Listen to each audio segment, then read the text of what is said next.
Yes, guys, welcome back to the Once You're In podcast. This is episode 83, and it's just me and Reece today. I did a few polls on my Instagram stories this morning, and it seems that you prefer just me and Reece. So we will never, ever get a guest on ever again. We've got to do what the people want.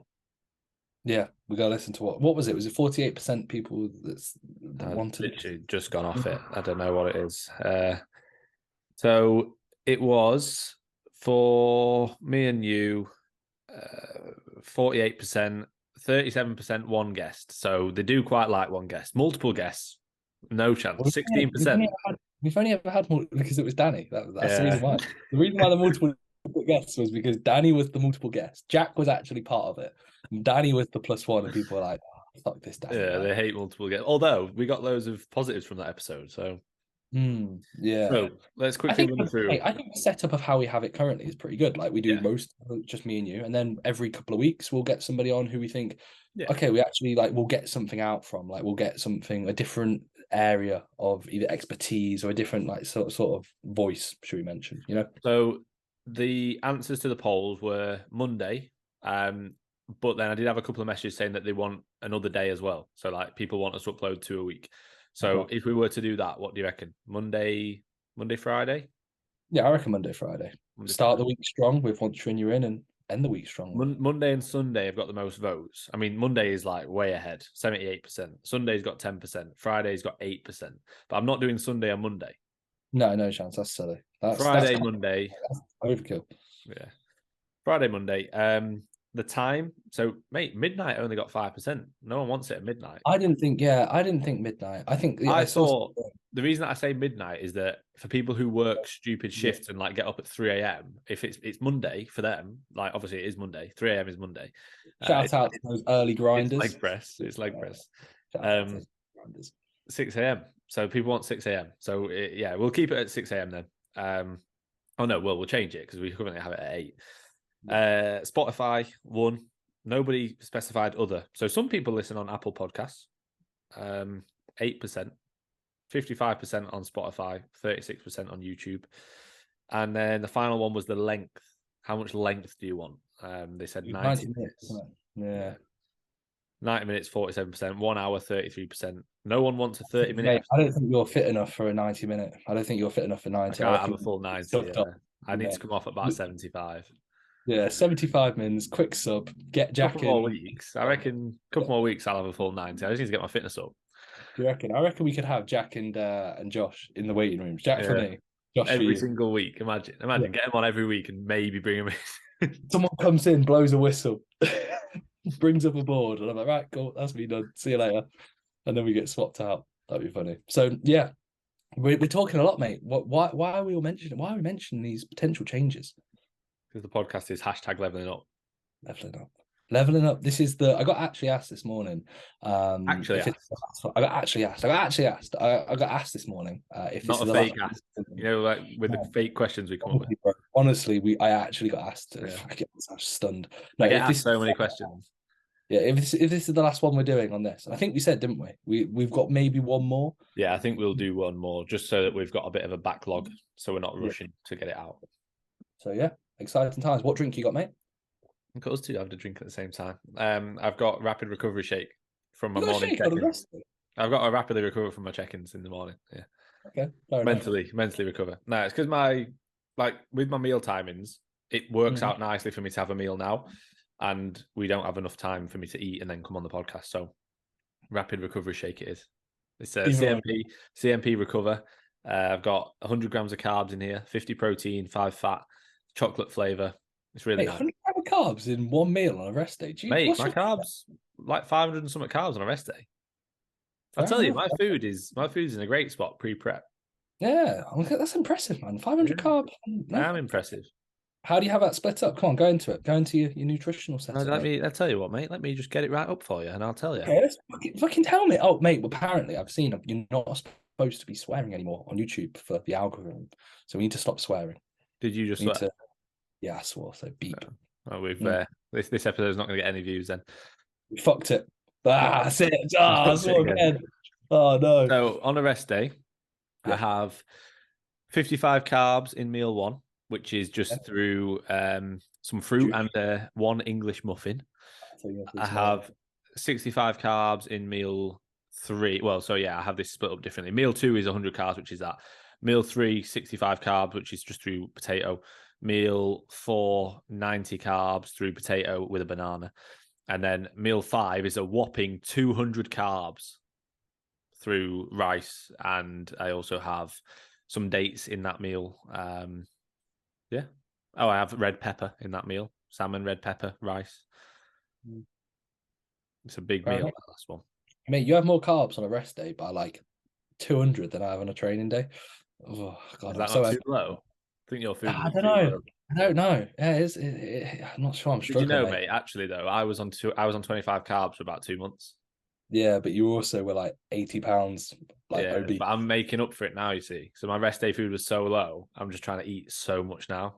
Oh, so you don't care how much weight I gain. How much gait? How much gait I weigh. I don't care how much gait I weigh, mate. I put on that 66 pounds that I pulled off, or whatever it was. You know, one thing we actually could talk about, because it kind of works well with you. I spoke about it on a few check-ins today.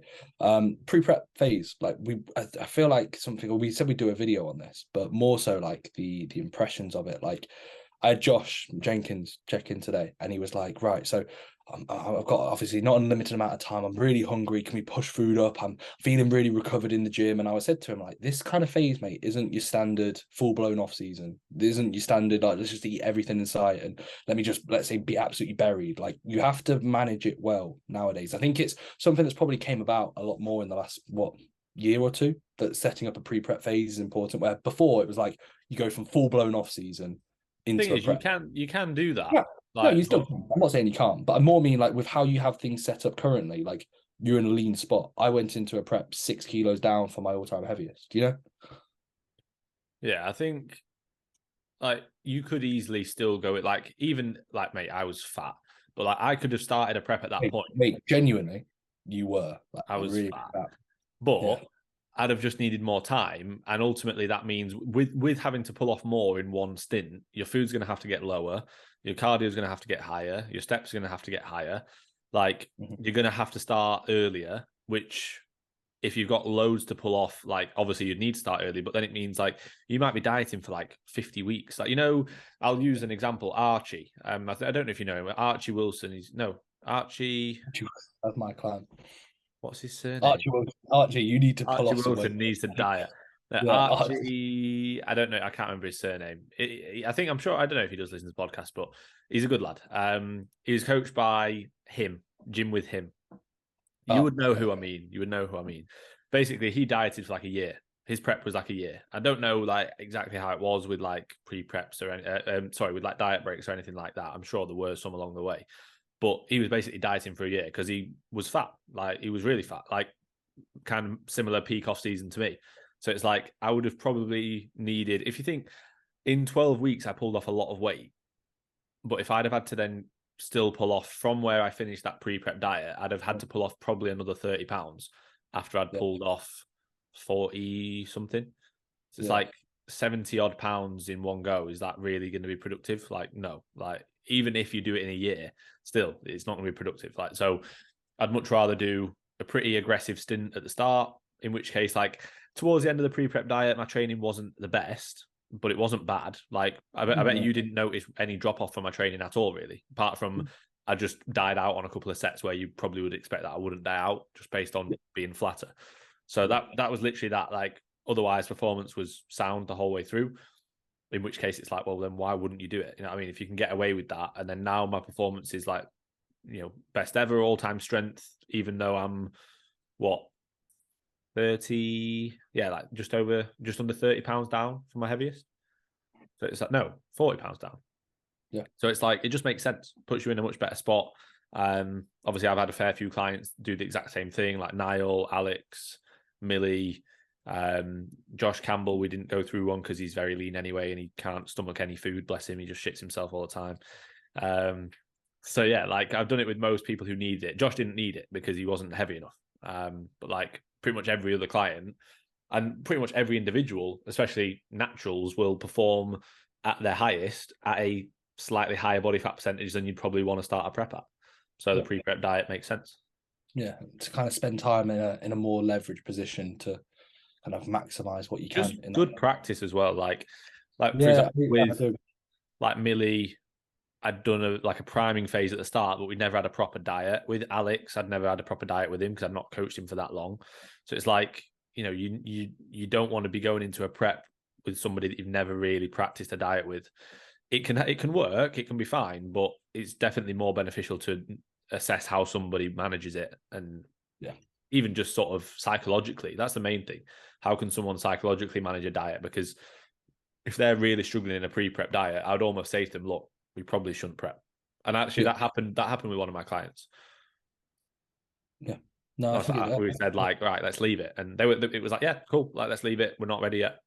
Yeah, I think it opens up your eyes as well to, like, from a coaching standpoint, from a client standpoint, what's actually required. And but it's like more so as what I was saying at the start, like it's that in between period is quite challenging because, like, for you, for example, you're starting prep in a month and a day, you know, so you could easily be thinking, oh, well, I bet you're still pretty hungry. Like most meals come around. Oh, really? Okay, fair enough. Like, so I can't remember the last time I was hungry.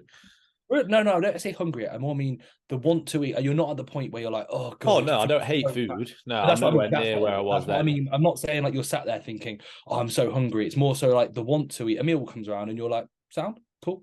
Yeah. But I feel like people almost want to go into a point where they're like Josh, for example, said, I want to get to the point where I hate food again. So I need more food. Like, no, you don't. You don't need to get to that point. Like, that phase has a very specific purpose. And that, if anything, in my opinion, nowadays, especially when it comes to, let's say, Josh and other individuals, Gulliver, Finley, these are the sort of guys I'm saying to, like, you want to chill out. You don't want to get to that point. Like, that point, like, especially prior to a prep, because it's just going to correlate with poor body composition. And like, for me, I've actually just checked. I'm 37 pounds down from my all-time heaviest right now. And I'm 4.5 weeks into a prep. And I don't feel at all like I'm like prepping at all. Like, the cardio, you know, I'll be starting. 37 pounds, 37, 38 pounds down, 4 weeks into a prep. Like, I've not pulled off, people listening, I've not pulled off 37 pounds in 4 weeks. It's definitely not that much. But like, I feel sound. Like, I don't feel like I'm prepping, and I shouldn't at this point because I still have body fat on me. Like, I'm not shredded. If I was 3 weeks out condition and I'm 37 pounds or 30 pounds or 50 pounds, no matter what, you're going to feel pretty meh. But at 11 weeks out, and to be 11 and a bit weeks out and to be in the spot, I'm like, right, cool, because this is how you set yourself up. And I think, like, setting yourself up is so important. And what Finn mentioned, like, you have to actually know and assess when it's right to push and when it's not. So for you, for example, to go through your foods, like that food's high, that's in a good spot. My food was similar.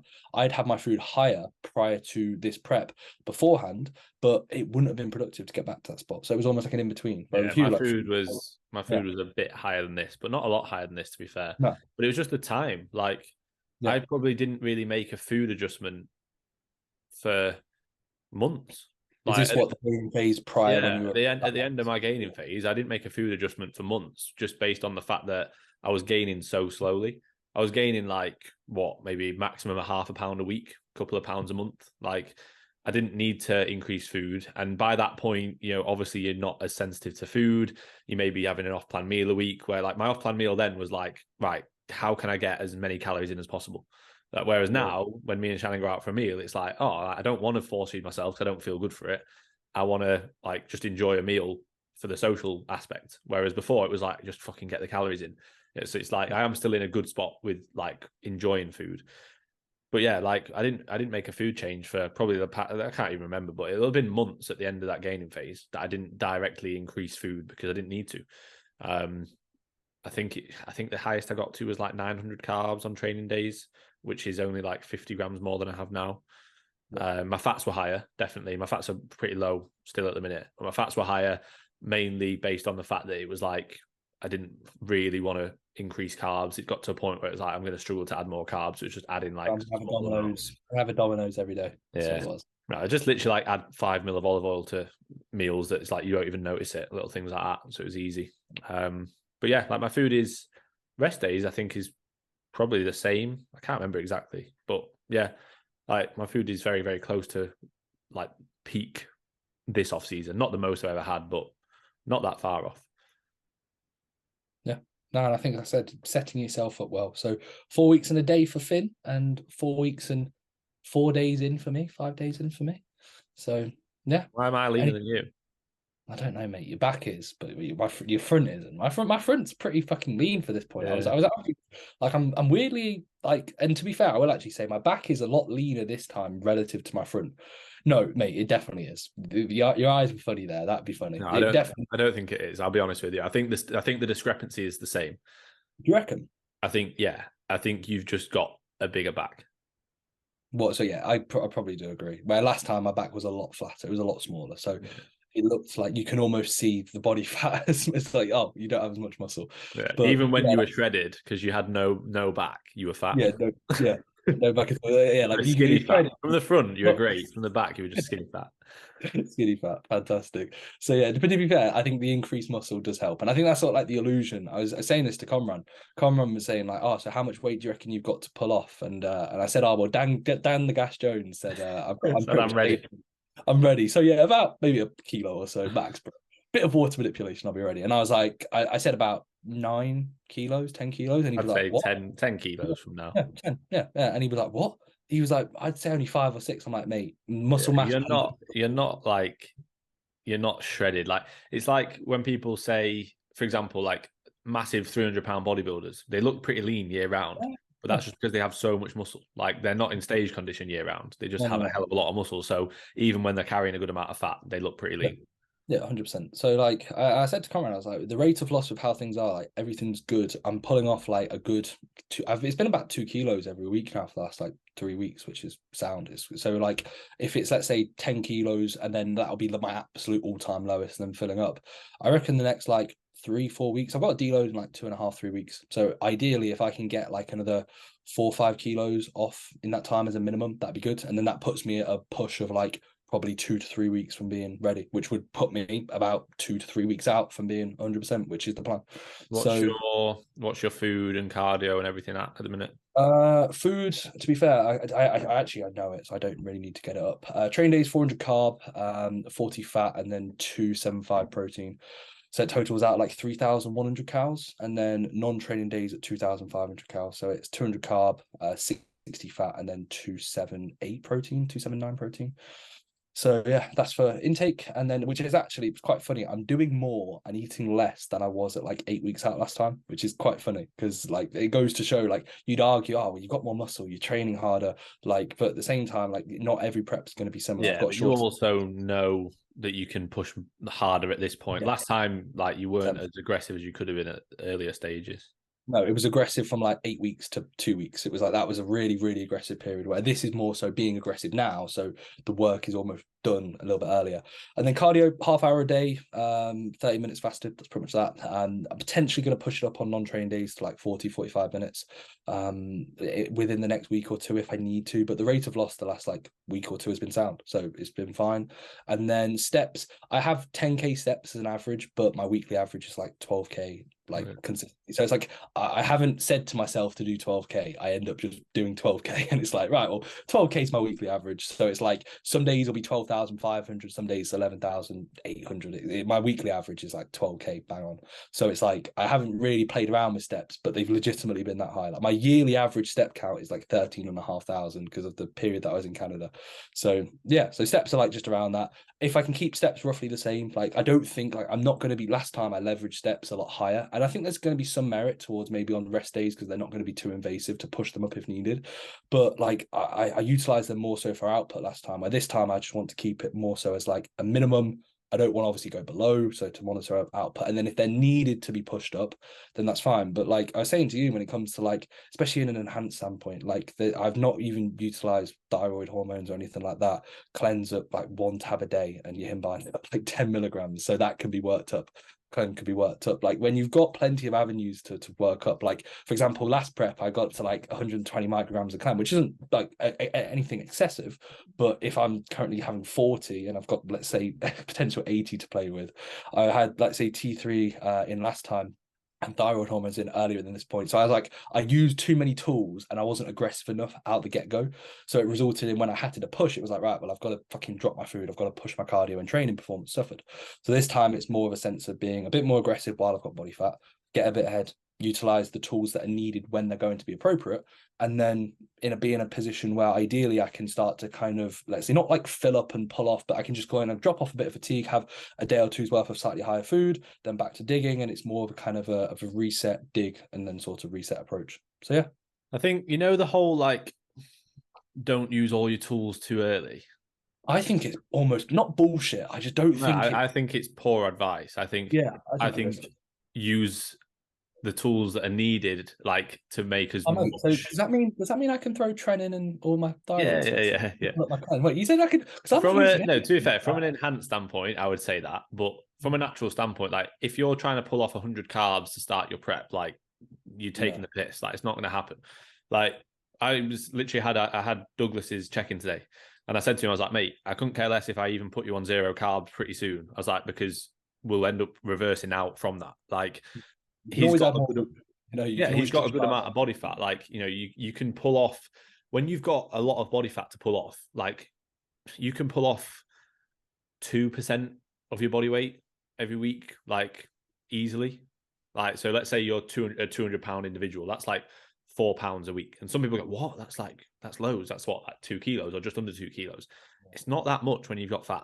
Like, you know, you'll see it with clients, for example, like, you know, clients who are heavily overweight. When you get them in a good rhythm with fat loss, you can get them losing 5-6 pounds a week easily at the start of a fat loss phase, like, because they've got that much to lose. If you've got 100+ pounds to lose, losing 5 pounds in a week is not that much. Yeah. If you've got 3 pounds to lose, losing 3 pounds in a week is horrendous and you feel awful. Like, but at the start, you know, be more aggressive. I think people worry too much, thinking, oh, but what do I do if my metabolism stops and all of a sudden, like, I can't lose any more fat? Like, that won't happen. Like, I had, if anything, you know, Ross, your client, he said that a guy from his gym might be like messaging me to sign up. You mean Alex? Yeah. Oh, Alex Ross, is that his name? Oh, fuck, mate. I said to him the other day when fucking hell, mate, I'm sorry. I said to him when you walked out, I said, Ross, mate, he takes a photo of me. Fuck's sake. Oh, mate, I'm sorry. I called him Ross and he was like, he didn't even correct me. He just went, yep, sound. Yeah, maybe it's like he's a footballer. Yeah. They were like, Kelly, can you give me a hand? Yeah. And you're like, no, it's Pearson. I'll come over there in a minute. Fit. Come over in. I'm like, oh yes, he knows I'm fit. Oh wait, ReeceFit. Oh, that makes sense. He said he was like, he's got a guy who's training at his gym. He's like a masters first time physique competitor, and he prepped like last year apparently or something. And he's like, and Alex had told me that he was like, oh, his food, his metabolism, like the classic you hear, like his food got really low. And I was like, what was he eating? He's like, oh, 2,200 calories on rest days and 2,500 on train days, and he was doing daily cardio. And I was like, okay, you know, that's quite normal. Like that's quite high. Yeah, like if anything, like I feel like if I was to say, like, for example, I'm 108 kilos, I've probably got 10 kilos to come off, but most people would probably look at me and go, no, you haven't. You've only got this amount. And I'm like, right, I'm eating 2,500 calories, 3,100 calories, and that's high. Like I think I'm in a good spot. Yeah. Well, that's a good spot. That could be a lot lower. I could be doing an hour's worth of cardio. I could easily be pushing up more. I could be playing around with all the, let's say, the lipolytics and stuff that you can utilize in an enhanced prep. But I think it's one of them where, like, I think nowadays it's like it's one of them. Like, it's hard to almost quantify. But like, I think with food, do it and get it done. Like with food, if you've never had your food really low, like you think that 2,000 calories is low. Yeah. But like if you've never had your food like really, really low, like pretty much just protein and a bit of fat, like which is what it can have to be at certain times. Like if you've never had your food that low, like being on 2,500 calories and 250 carb, you think, oh fucking hell, this is low. Like it's really, really not. I think a lot of people until they experience that, like it's the same with being lean. Like if you get into like stage condition, being lean at any other time of the year is not lean. You think, oh no, this is pretty soft, like because it is compared to stage condition. And it's the same with the other side of the coin in a gaining phase. Like if you get really, really heavy in a gaining phase, like now I'm not in a decent spot, but let's say I put on another 10 pounds, that theoretically for most people is like their peak off season, but I've been way fatter than that. So I'm like, oh no, this is fine. I'm shredded. I'm lean. Like in whatever phase you're in, like you almost get into that mindset. It's like when you're in a gaining phase, you're gradually gaining. Obviously, you see yourself every day. Then you look back over a year and oh my God, like I'm a fat mess. Oh, man. I look at some of the photos. When I went to Egypt, I was 123 kilos and I hadn't trained because obviously I had my nipples sliced open. So I was like flat, like fat. And like I look at some photos, mate. Like I'll show you some that Sanaya's took, like of me and her just walking along the beach, or like sat in like a swimming pool with our like like your feet in the swimming pool, and we're next to each other. Mate, I was getting compliments on a daily basis there, and I was like, I look back and think I look horrendous. I literally look like I look so bad. The only reason why I'd probably get compliments is because they're thinking about tips and they're like, oh, this guy's nice. And also they probably haven't had a guy go peak off season. So they're like, what the fuck? Usually people they leave. When I went to Budapest, Yeah. me and Shannon went to Budapest and we went to the baths. Yeah. And I took that photo in the baths like this. I remember thinking like, oh yeah, I look pretty good there. Like, but now I look back at him, like I am a fat man. I look awful. Like my face, I'm like I look so bad. But at the time, I was like, oh, I look massive. Like, mate, even like the photos of the holiday, like I'm just sat somewhere and there's like someone behind me and just taking a photo. Like I look back, I'm like, what the fuck? Like, and even you showed me the one of you and Shannon, and you were like, "Why the fuck is she with me? Look at me! Look at this fat mess." You zoomed in, and you were just like this little short. That was in bad angle. You look about 5'2". You look like Sheridan Shaqiri.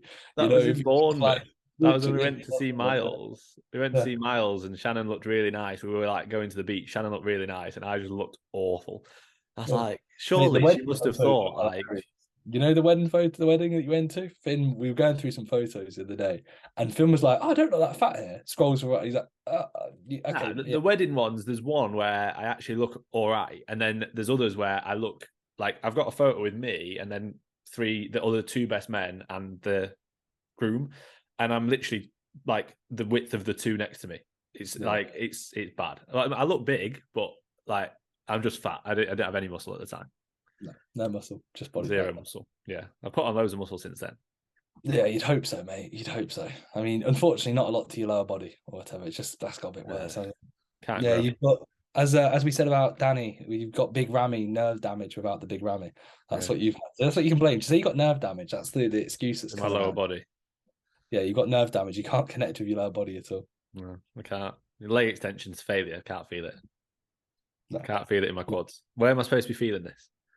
Not sure, mate. I feel like that was actually quite a good little segment. I did a good job there.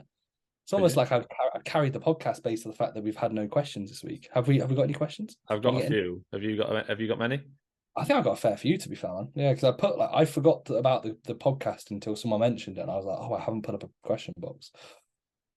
Question time. Let's get it. All right, go on then. You go. Okay, sound. Ass or tits?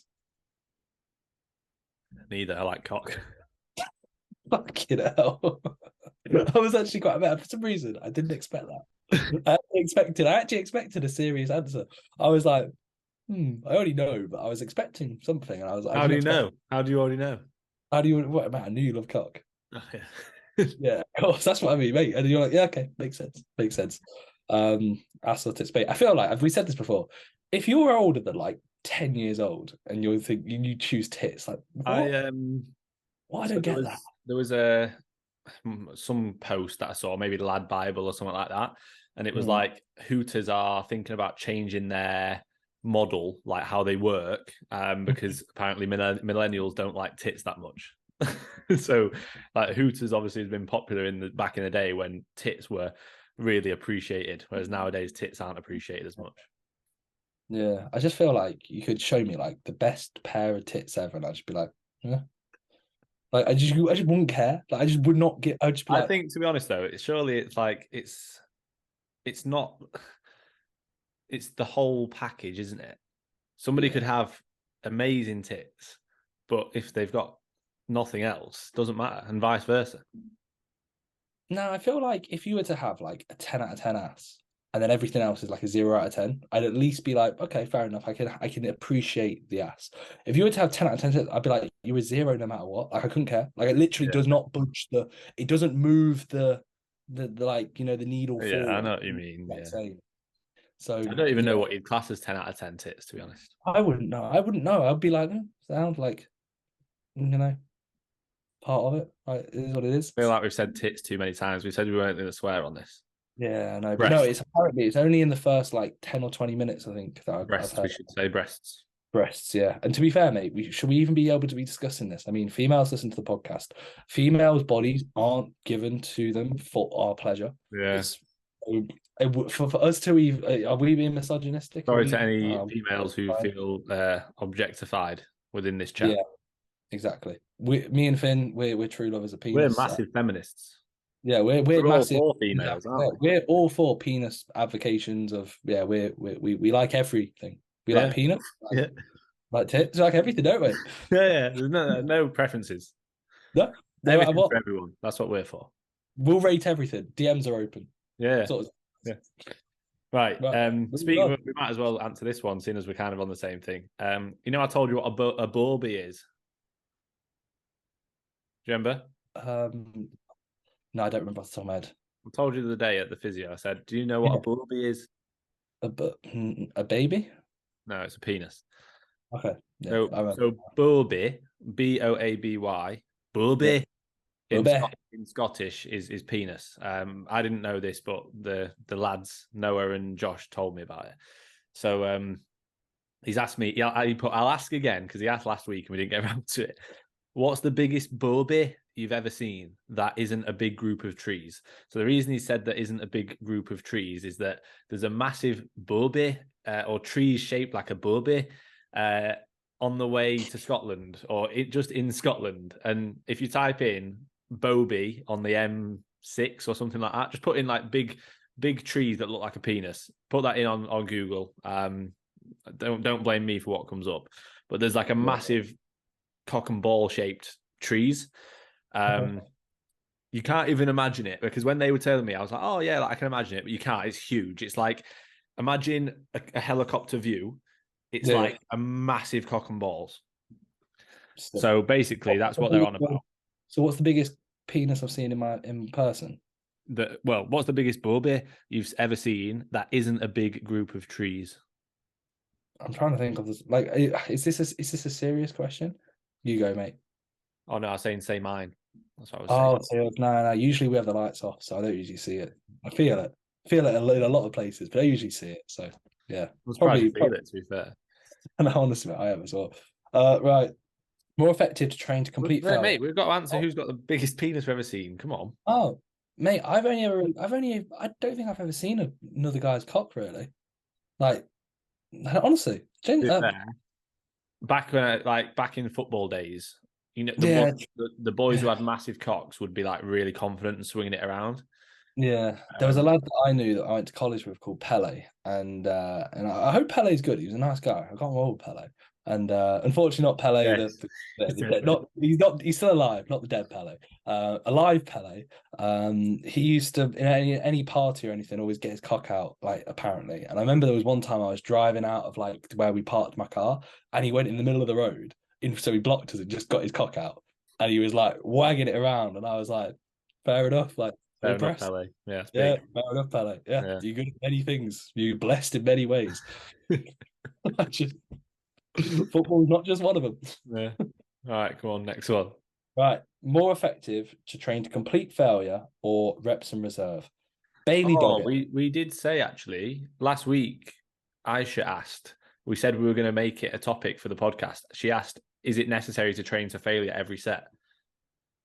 You know what, mate? Aisha had the title of the last podcast as well, and she messaged me saying, "I can't believe I made it. I'm going to do it again next." She was like, "I'm going to do it again," and I was like, "No, you're not." Well, so we're not choosing. What was it that the title was? I'm not sure what the title was, but yeah, that was the whatever the title was. Well, we can answer these two together. So, is it necessary to take every set to failure? And what was Bailey's question? No, that what's more effective? So complete failure. The same thing. Reserve, yeah. Well, we could go on about this all day long, couldn't we? I want to give it a short answer and say it's. So should we? Let's split them up. Let's have complete failure. Is it needed? No. Is reps and reserve? I think let's go with what we prefer and what we advocate more often than not, which is. We had a conversation with. Is it his name's Imran? Is it Imran? Train with Rage. Train with Rage. I know him as Train with Rage. Train with rage, yeah. But to be fair, he doesn't really train with rage. He trains with reps and reserve. Yeah, he So, trains reps with it, he does, yeah. yeah. And we were literally having this Train with conversation. outrage. Train with passive thoughts. That's what it is. No, we had this conversation yesterday about reps in reserve, and he was basically saying like it's almost impossible to gauge on some exercises and so on and so forth. And he agrees with it in some areas. And like we've always said, like if you choose what you enjoy, and as long as that leads to progression in the sense of if you're wanting to take steps forward with your physique, we're not really going to have too much of an opinion in a negative sort of fashion. Me and Finn both actively like training hard in the sense of, I say training hard, what's relative to us when it comes to intensity. So that's close proximity to failure, aka pretty much failure across on pretty much every single exercise. And that's what we choose to kind of put as our yardstick for what we look at when it comes to the set minimum standard and what we're wanting to improve upon. Now, if you don't like training to failure for whatever reason, you think I want to train within 3 reps in reserve, and then the following week you want to do 2 and then 1, cool, sound. That's going to lead to progression. It's all going to lead to moving that stick forward. However, I would personally say for me, I prefer just to go all out, do the most amount of volume I can relative to what my needs are, so and still be able to progress. And know if I'm leaving everything there, I'm leaving no chance to, like, I'm leaving nothing at the table. I'm taking everything that I can. I'm getting everything that I can out of each individual set. And as a result of that, if I'm taking steps forward week to week, aka low progressions, rep progressions, let's say progressions in the sense of execution, I'm going to be improving on my physique. So that's the way I think Finn would view it. And reps and reserve can be similar, but it's just whatever you prefer. Yeah, I think everybody says there's a place for it. There's a place for it. And I think, yeah, fair enough. Like for people who like training with reps and reserve, yeah, there's a place for it there. I think there's a place for it when it comes to trying to reduce fatigue and maybe easing back into training. So like for clients who have maybe been ill or coming off the back of a deload, with some clients, I'll have them training with reps and reserve for the first week. Generally, most of my clients don't enjoy that and they find it really hard, and they actually think they find it harder to train with reps in reserve than to failure, because they're like, was that 1 rep in reserve? Was that 2? And then they're overthinking it and so on and so forth. So I would generally, for most of my clients, have them just take a devolume approach. So it's really simple. You can just go in, still get after it, but just basically reduce your volume by about 40 to 50%, depending on the individual and the strength level and things like that. But yeah, like I think it's an easy, everybody always says, oh yeah, there's a place for it. And it's like, yeah, but is there a place for it? Like for you as an individual, like does there need to be a place for it? Or are you just saying that because you've heard people say it? Like I think everybody says, oh yeah, there's a place for it. And it's like, for most people, in my opinion, there isn't. Like you don't need to do it. Like if you want to do it, that's absolutely fine. It's not going to drastically limit your progress. I think people think it's like a massive debate, like, oh, if you train to failure versus leaving reps in reserve, like, are you going to make loads more progress? Like, no, not necessarily. Like, you know, you could, depends on that individual, you know, you could make more progress training reps in reserve, you could make more progress training to failure. I don't like the argument of, oh, but the research shows this. I don't like that argument, because as I always say to people, for example, if I said to you, oh, do you want to do this study that we've been asked to do? It's 12 weeks where you do this program that you've been told to do, and then they take a muscle biopsy at the start and at the end to see if we've built any muscle. Should we do it? No, because we have our own program and we have our own goals. Like anybody who's relatively serious about training isn't going to do that. So the research, realistically, in my opinion, isn't going to be representative of the people that we're speaking to. And we always say, like, I literally said this to your client the other day, and it's what I always try and say, like, if you were to, just from an anecdotal standpoint, and also from our experience of what we know and how we see people train, if you train really, really, really fucking hard and your intensity is like through the roof, but your accuracy is maybe a bit meh, but like, let's say that's something you can learn, but you train really, really, really hard, I always find it's like it almost is no surprise that people will probably look quite well. Like if you get an 18-year-old sign up and they take every set all the way there, they're probably going to have an all right foundation. But if you have an 18-year-old who signs up and they have, let's say, they're doing reps in reserve, they're training with, let's say, a fair few reps away from failure, their perception of failure probably won't even be too accurate. Usually you start to kind of put the clues together and you're like, okay, probably less. You'd almost guess. If I was to sample clients, and this isn't anecdotal, but it is. It is the case. If we were to have 2 situations, like, you know, like a left hand or right hand, and I give you the setup previous and everything they've done, we would both say, right, the guy who trains harder is probably going to have a better foundation and probably going to have more muscle. And again, that's probably the case. And when we say train harder, we mean train harder in the sense of intensity. And that's going to be something again that we almost look at, and it's like it makes sense. Like it kind of does make sense when you look at like how people respond. And I also find it very, very frustrating in the sense of people say, I just can't recover from it, because everyone's recovery capabilities are individual, but people set up their volume in lines of ways that they want to recover if you can train to failure. Like I was having a conversation at one of the PCA shows with Ben, who's that? Ben, coached by Christian from Leicester. Featherstone? Oh yeah. Yeah.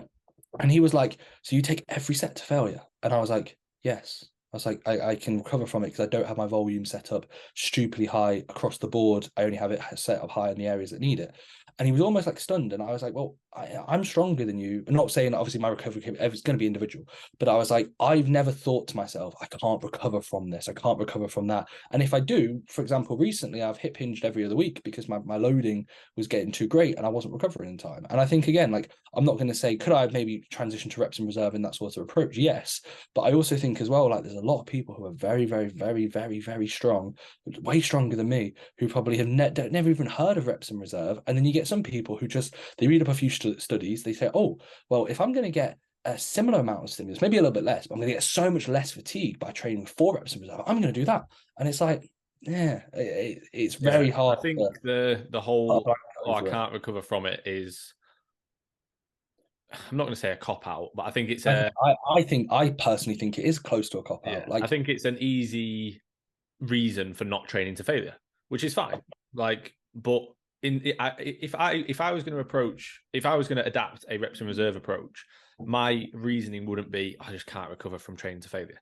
My reason would be I want to give it a go. I want to see how I can get on with, accumulating more volume and seeing if, I can make more progress with keeping fatigue a little bit lower, see how I feel, see if I enjoy it. And if I enjoy it and I make good progress, then that is my reasoning. My reasoning isn't I just can't recover from training to failure, because you can. The reason that most people can't recover from training to failure is that their sleep is shit, their nutrition is shit, their stress is high, they don't drink enough water. Like, that's why you can't recover, because you're not sleeping enough, you're not resting enough, you're not eating enough. Like, more often than not, like, that's the reason. No, we coach a lot of people, and pretty much all of them train to failure or close proximity. Some of them find it easier than others. Some people can really train, take it there and past it. Some people find it harder to take it all the way there. But how many of your clients can't recover from it? 0. Yeah. Like, you can recover from it. You just have to manage it. When you notice, like, let's say their volume can stay the same, but they have, I went out on the weekend and I got pissed, or my recovery is in the bin. Yeah, That's yeah. not because you train to failure. No. It's not that at all. But like, if they're ill and their body's feeling tired, well, it's like, well, you've been ill. This is the reason why. And the body adapts. Like, if we were to go to reps in reserve and then we were to go back to failure training, we'd be flawed, we'd be ruined. Yeah. And I also think as well, when your standards aren't always there. So let's say, for example, and this is again, I've never actually discussed this. So it's a thought process that I've had before. Like, when I came into training after my surgery, it was 3 weeks to the day, and I did a hack squat set. And I probably had a rep in reserve to what I would usually have, maybe 2 or 3. Like, my bracing wasn't the best. I hadn't trained for 3 weeks. I was neurologically like in a worsened position. And my CNS and everything was battered. I genuinely went into the changing rooms and just lied down for like 20 to 30 minutes. I was absolutely ruined. And that was because my CNS, my body just wasn't prepared for a set of that intensity. But even though I'm like, I've done this so many times. So if you're an individual who, let's say you train with your training partner, let's say me and Finn train with each other 1 time per week, but the rest of the sessions we're on our own, we were slacking, getting to the gym at different times, sleep was maybe a bit off.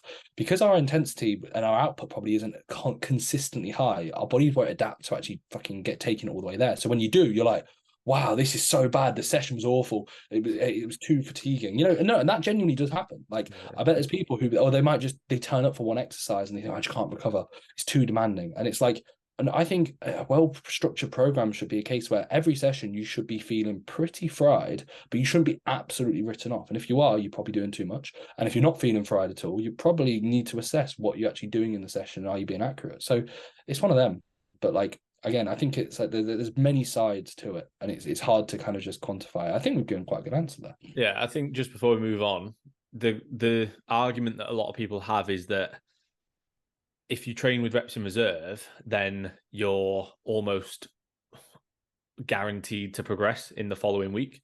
So, for example, if you're doing, let's say, an RDL and you do, 180 for 6 with 3 reps in reserve. Next week's 2 reps in reserve, so you should be able to get 180 for 7. And then the next week's 1 rep in reserve, so you should be able to get 180 for 8. In which case, you've progressed it by a rep in both weeks. In my opinion, that's not progression. No. You've not progressed that. It looks like you have on paper, but all you've done is just push yourself a bit harder each week. That's not progression. That's not going to build you more muscle. It's not a novel stimulus. And if we think that stimulus is just that you're pushing yourself a bit closer to what you could have done anyway. So that's like us going into the gym tomorrow and going, right, rather than doing what we have done in the past on the belt squat, let's bring it down a bit and let's leave a few reps in reserve just so we know we can progress it next week. But we're not progressing it next week. We're still doing less than we could do if we really went after it. So I think that argument is a strange one. Yeah, it's the same as what we've said. Like I've had it with clients where, like, let's say you bottle a set and something doesn't go your way, and you're 2 reps down, or you're a rep down, whatever it is. But then the following week you're a rep up from 2 weeks before. I don't count that as progression because you might have took a +1 from your all-time best, but in theory you probably had that set there that week. So and then you've actually lost out on a week. So let's say I get 200 kg for 5, then I get 200 kg for 3, then I get 200 kg for 6. In my opinion, that 200 kg for 6, it's an extra rep, but I don't class that as progression because that 6 probably should be at a 7. Yeah, that 6 rep should have been there the week before, and you've bottled it. And this has happened plenty of times with clients. It's happened with us probably early parts of training. Remember my stiff leg deadlift, 200 kilo for 0, and then the next week I got it for 8.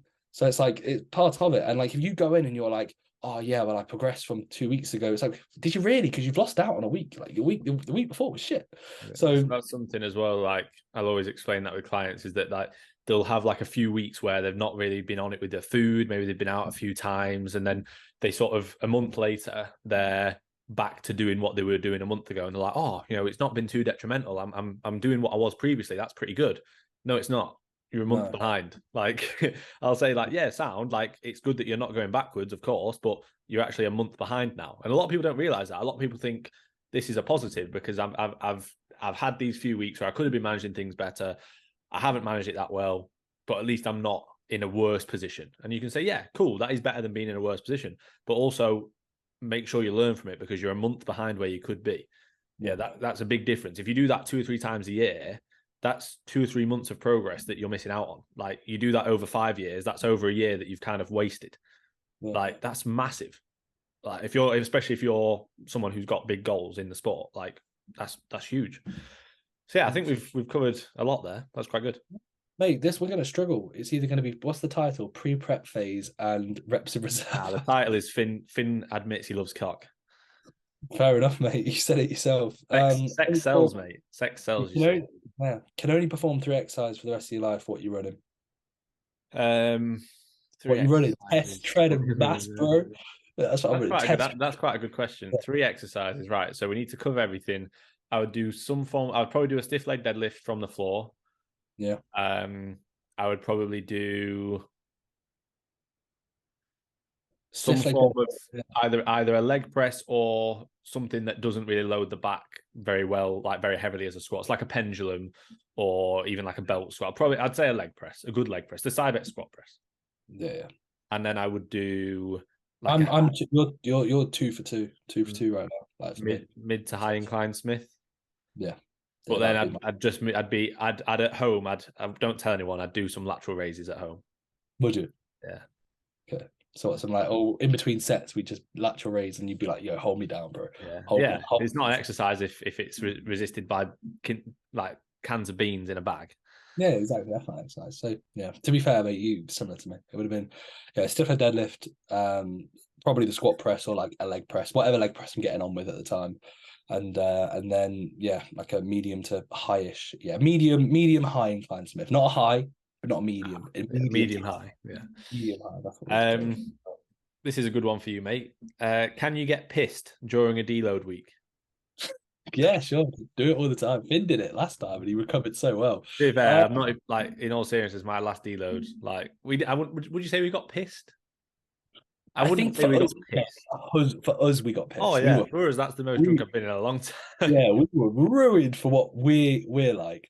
But for most people, that's a steady night. Like, yeah, that's like, I had a few drinks because we did have a few drinks. and we were gone.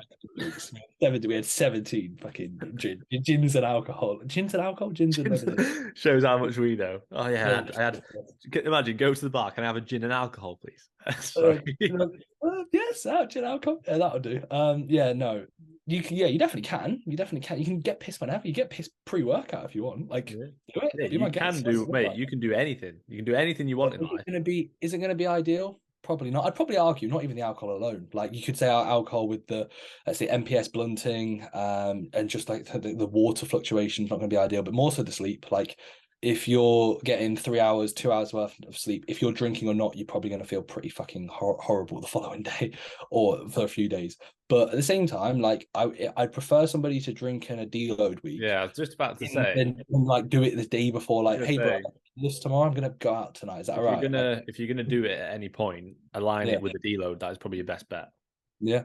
So basically, every deload from now on, me and make sure you get pissed. Yeah. Yeah. We out. Oh mate, deload next week. You coming out? I'm deloading in Morocco, mate. And get on it, and it's free drinks because it's all inclusive.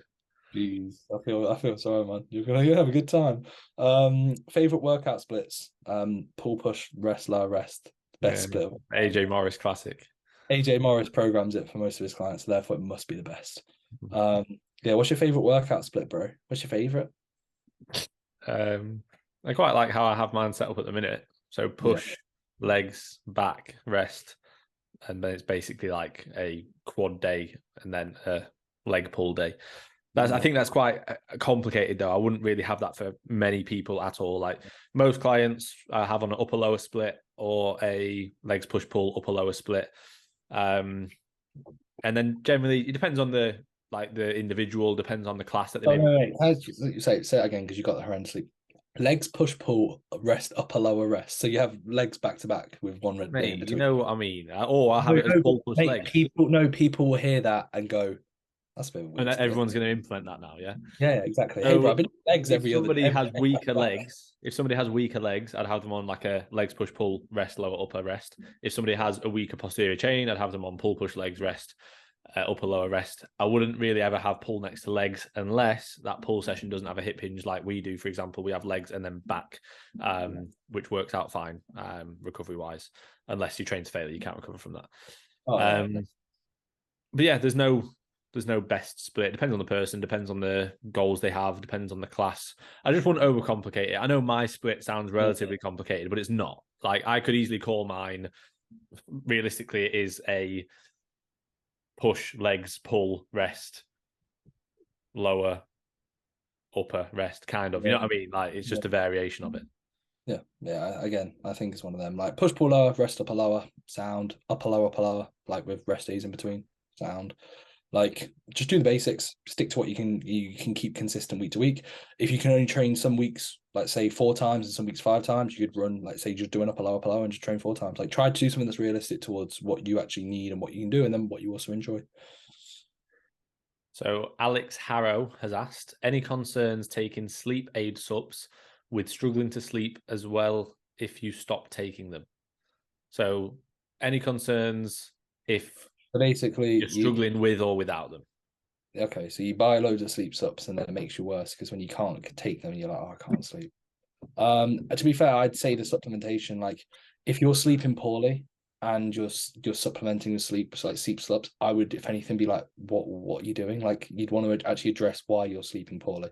The supplement should be the last thing you'd be looking at. It'd be like me saying, oh, like my nutrition's been poor, but like my nutrition's horrendous. I eat off plan every day, but I'm having 5 shakes a day. You'd be like, well, mate, your nutrition needs to get sorted. Like you need to actually sort your nutrition out. Like that's what you need to look at. So in like the nicest way possible to this guy, like I'd be like, well, I'd be really trying to address routine structure of, let's say, when you get into bed, try and assess why exactly. Is it from most people, it's just times awake and wake ups and stuff like that, which we're lucky we can get up at the same time. Some people can't, but try and make sure to give yourself the same sort of wind down routine, same wake time, same bedtime. Make sure that, let's say, you're not having fucking caffeine stupidly late. The amount of people that will say, oh, my sleep's been poor, but then they're mentioning the next line, oh yeah, well, I doubled up my scoop of pre-workout without even realizing. I did this when I was like 7 p.m. and it's like... Yeah, mate. I used to have like 400-500 megs of caffeine at like 7-8 p.m. and then be wondering why I'm wide awake at 2 a.m. Like I literally didn't even think about it. Like it was like I was just ignorance is bliss. I wouldn't even think about it. So that'd be one thing that I would probably be trying to say. Stress is massive, fatigue is massive. Like if you're battered, if you're working a lot, whatever it is, probably going to play a role. And sometimes like it can also be a case of just over analysis. I can't get to sleep, so you struggle to get to sleep. That sort of stuff. So I would just try and give yourself proper time, try and wind down, make sure to stay away from like really well lit rooms that just have, like, say, buy some blue light blocking glasses or just use lamps and nothing that's too bright, and just try and give yourself enough time and think, right, even if I can't get to bed, let's say I usually sleep at midnight. Let's say I get to bed at 10. Let's just get myself into bed at 10 and try and get to sleep early. Even if you can't, just give it your best crack, and eventually you'll probably readjust, and then maybe get up a bit earlier. Make sure, right, I'm not waking up past this time, because a lot of people who have shit sleep, we will mention it as well. Like Comran, for example, he has really good sleep, but there's some days where we were like, mate, why are you getting up at 11? Like, if you're waking up at 11, you're going to struggle to get to bed the following night at a normal time. Like, oh, I've got a day off work, I've got a day off uni, I'm just going to wake up whenever I want. No, it's going to throw out your routine massively, and that's going to throw out your ability to get to sleep, and that's going to impact many more nights than just, oh, I slept for an extra 2 hours last night, bro. I think as well, like one of the most important things is like, are you actually doing enough to make yourself tired? It's like a lot of people be like, I'm just not tired. And it's like struggling to sleep, but then it's like, yeah, but some people, like, it might be that they do a job that they don't enjoy, and maybe they're sat in front of a desk, in front of a screen all day. It's like a mind numbing job. You're not physically or even mentally tired from that. And then maybe you're not training, or you're training but not training very hard, or maybe your steps are really low. If you're doing 2,000 steps a day, your work is, like, let's say, really boring, and you train for half an hour and you don't train very hard, like, are you surprised that you're not tired? Like, you've barely done anything all day. You know what I mean? Like, so make sure that you're doing enough to make your body need a good night's sleep. Like, And your mind more, that's what it is. Yeah, but like for example, like every night I'm like ready for bed. Like, it's a nice feeling because I've had a productive day every day and I've made sure that I've done that. But like, there'll be days where obviously where you're more tired, where you're less tired, based on things that have occurred, based on levels of fatigue and things like that. But you'd never I would never change my routine based on that. You know what I mean? I wouldn't be like, oh, well, I'm awake today. I don't feel that tired, so I'll just stay up for 2 more hours, because then I'll feel awful tomorrow, or I'll end up getting up late tomorrow, and I don't have the luxury of getting up late because I've got things. It's that structure. Like, I remember when I had my surgery, I've spoken about this like multiple times in this podcast, but I remember thinking to myself, like, it was 10:30, and I was like, I'm not training tomorrow, and I only have training day check-in, so I, in theory, will be done at like 2 p.m. So I was like, and I can't do my cardio because I can't really do anything. And like, I'm probably going to keep my steps just around the house and maybe a walk or two. I was like, so I could easily stay up till like 2 a.m. just doing what I want. Like, I could easily do that. I don't need to be up tomorrow. And I was like, then I thought to myself, I laughed and I was like, yeah, let's get to bed. Like, it was like almost a thought. Every weekend. So obviously you go to bed at like a relatively, not like, for me, it's late. Yeah. Like, you go to bed at what, like 11, 12? No. I haven't seen 12 in the last like 6 months, but like 11-ish. Wait, when you were at football the other day?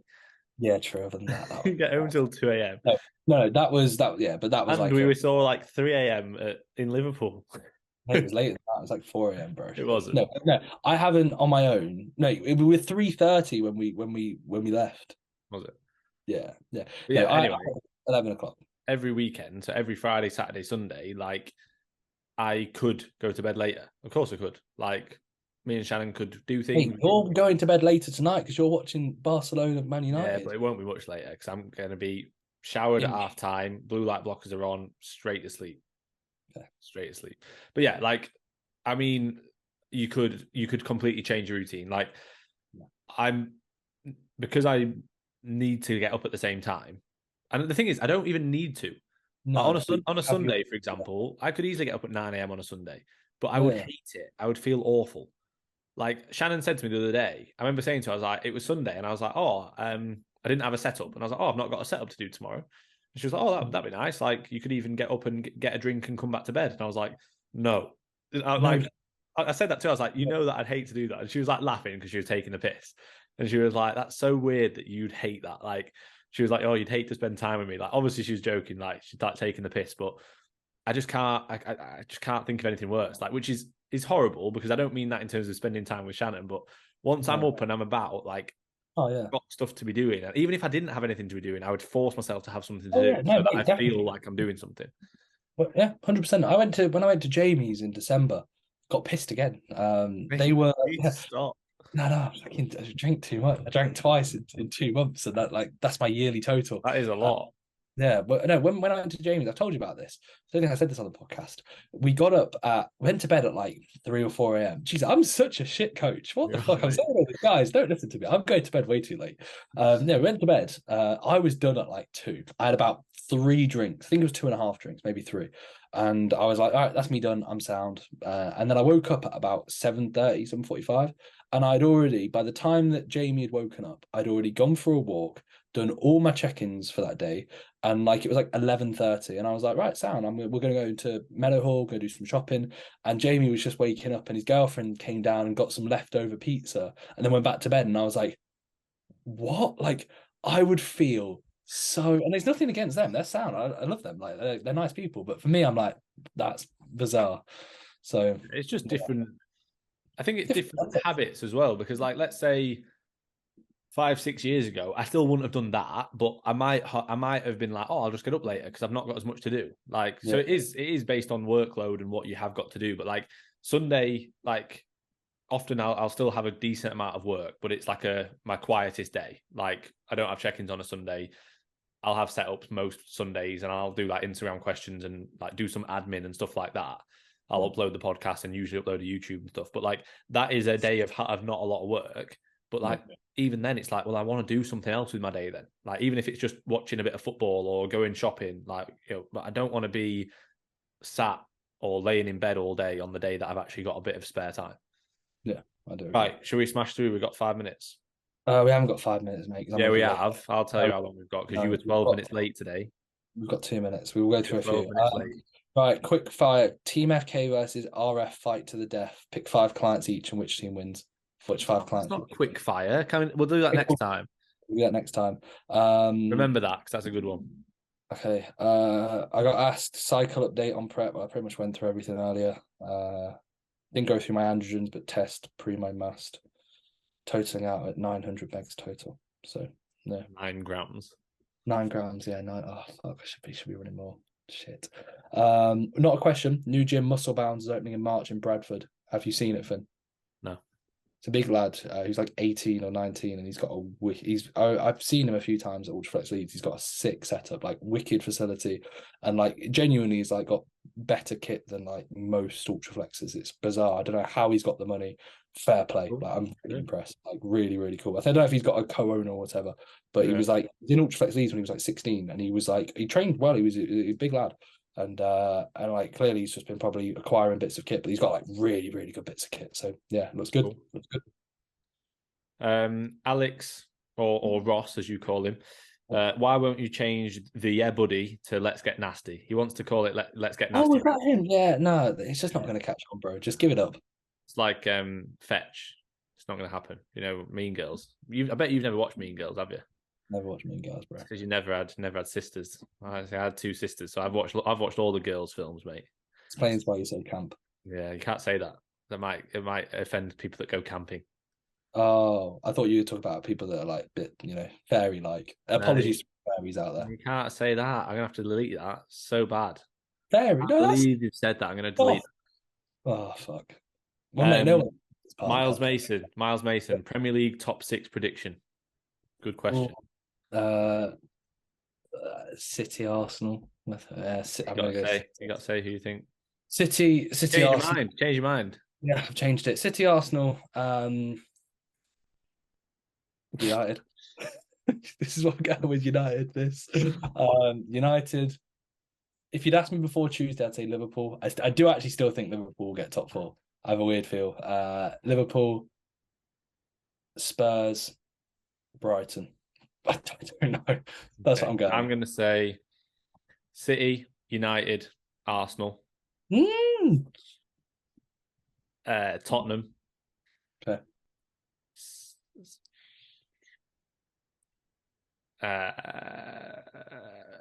Liverpool, Fulham. Fair enough. Fulham are above Brighton at the minute. Are they? Okay, fair enough. I didn't know that. I just knew that. Yeah, I knew there's just a few teams that are like Brighton and Fulham. And right, really quickly, Charlie Okay. Everall, Mr. Everlast asked us when we're coming to the hashtag Cambridge Mecca, which is Lacote. We will come, mate. We'll sort it out. We'll message both you and Adam and we'll sort it. Yeah, we'll do it on a push day or something. I think push looks pretty good there. I think anything looks good there. And then Butcher's Wet Dream, any hidden talents? Mine is I can name every country's flag in the world. I don't believe it. Played a lot of Ultimate Team because I could probably do that. You could not. I could do a lot, but I could not do everyone in the world. No. I'm insanely good at water polo. That's it. I can guarantee he's not. He said this before. I played football. No, I'm genuinely elite at water polo. Like, I am elite. I am the best I've ever at every single hotel place I've ever been to. Have you seen who goes to hotels and plays water polo? I get asked every single time. I get the people when I was like 18, 19 didn't look at me and think, oh yeah, I used to be like, that's the guy who's fucking stupid at water polo. Yeah, but it's not hard. Like you're playing against like just average middle-aged men. No, mate. No, it's not. You are, mate. Honestly, I guarantee that I'm not that good at no, because it doesn't matter who I'm playing against. Mate, I have this backhand spin unlocked to the point where honestly I can hit it from anywhere. I'm an absolute alien at water polo. I'm fucking. I can guarantee everybody listening he's not. Okay. Any hidden talents? Have you got any talents? I mean, you're shit at bodybuilding. You're like a very average coach. Like, come on, we've said that. I'm a good coach. I'm a shit bodybuilder. I'll take that, but I'm not. Hairline's not the best. Like, my hairline's better than yours. No chance, mate. My hairline's so much better than yours. It's really not. I'm better than Reece at everything apart from bodybuilding. So that's all. No, you're not, mate. You're just not. Social media. You could argue coaching clients, bro. Yeah, you can't say I'm better than you at social media. I post more frequently.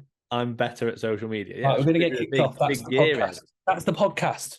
Sound. See you later, guys. You've got to go get your haircut. Less than a minute. It's going to cut us off, mate. Right, was that a proper outro? Thanks for listening. Thanks for the story tags. Catch you later.